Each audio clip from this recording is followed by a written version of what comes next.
Effectivement, merci. Quelques réflexions toujours sur le volet culturel de ces subventions, d'une philosophie plus générale, à quelques cas évidemment particuliers. Dans une année qui est toujours une année d'inflation, comme je l'ai déjà dit au Conseil précédent, et je m'étonne toujours de cette stabilité apparente de l'enveloppe. Vous parlez de sanctuarisation, moi je parle plutôt de stabilité, alors même qu'avec ces montants identiques, les actions culturelles seront nécessairement moins nombreuses.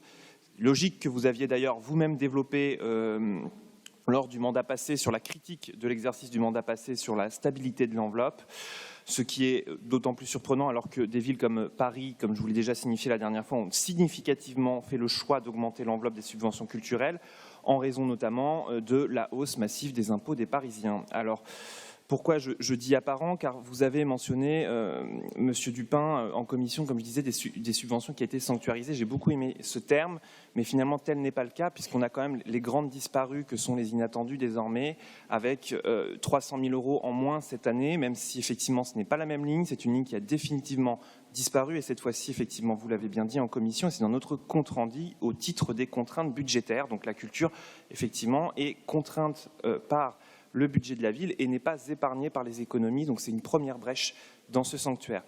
J'aurai aussi une attention particulière pour l'enveloppe donc globale dans le détail, et donc je vais revenir sur quelques cas en particulier.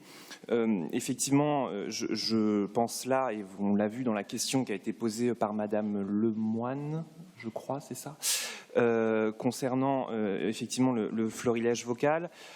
Bon, je crois que là-dessus, effectivement, il y a eu des subventions à la baisse dans des années précédentes, mais qui sont remontées aussi par la suite.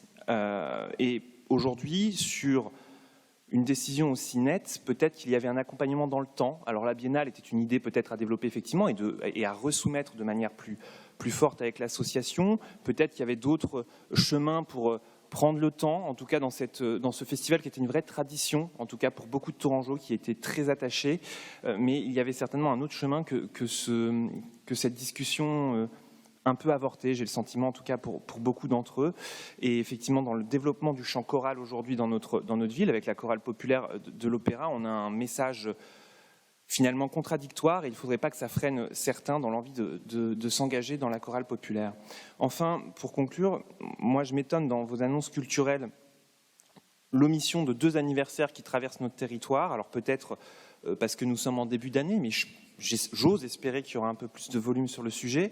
C'est d'une part Louis XI, avec une part du programme régional qui est très important sur le sujet dans différents lieux de notre région, Langeais, Amboise, mais aussi évidemment le Plessis à Tours, qui pourrait ici connaître une véritable opportunité de terminer son cycle de renouveau, et je sais qu'il y aura des programmations dessus, mais en tout cas l'emphase n'est pas donnée.